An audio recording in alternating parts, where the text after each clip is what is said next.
We're here at the launch of the Godolphin and Under Armour clothing range here at Dubai Festival City. William Buick alongside me. It's nice stuff, isn't it? You've been a bit of a model, so I guess you got a preview of it all.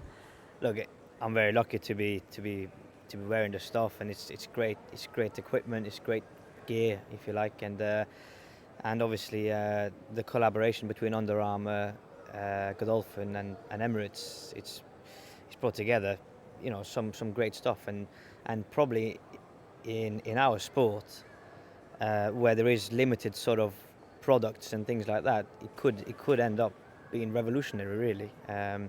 With momentum behind it, and obviously with Godolphin's fan base, people are gonna really want it. Speaking of that, we've got Super Saturday coming up, which is a really good day. You've got some nice rides, starting with Capizano in the Basta Kia. What did you make of his run last time? He ran well. He ran very well in the Guineas. We went at fast pace. The winner was very impressive in Thunder Snow, and obviously he's a proper Group 1 horse, But look, I kind of took the race on early. Took Thunder Snow on very early, and like I said, the pace was hot, which cost us second place, no question about it. So he would have been a good second, in my opinion, under different circumstances. He ended up finishing third, still ran a good race.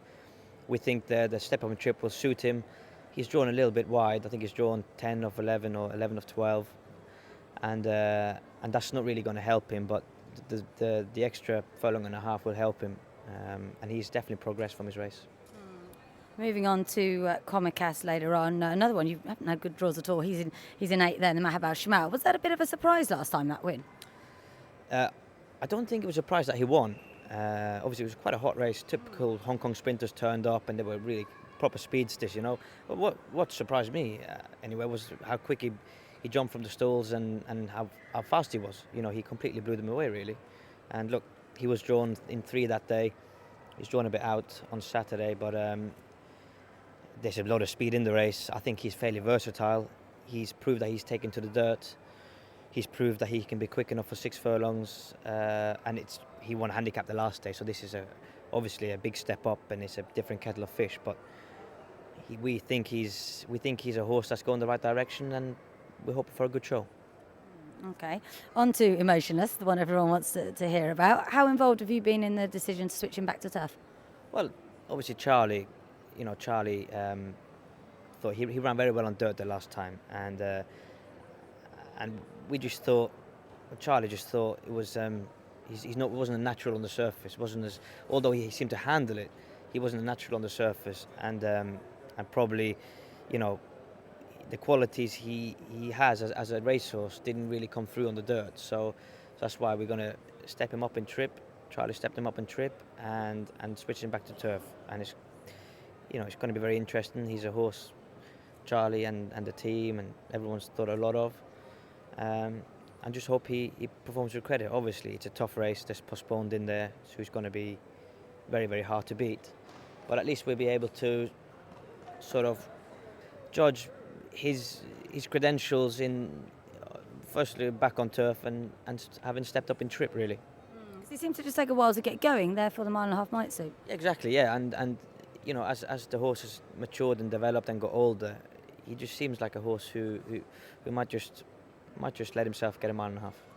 Okay, Jungle Cat, I'm convinced has got a big race in him over the 6 furlongs. Please tell me I'm right. Yeah, I think you're right. I picked him over Baccarat, which is, look, it's another difficult choice.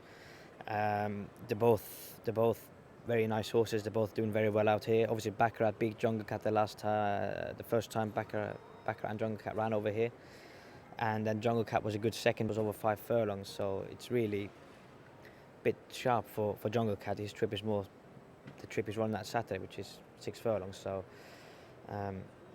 It was a good run the last time, and I think the step up in trip and just his sort of the way he's come on for each race, I think he'll be spot on for Saturday.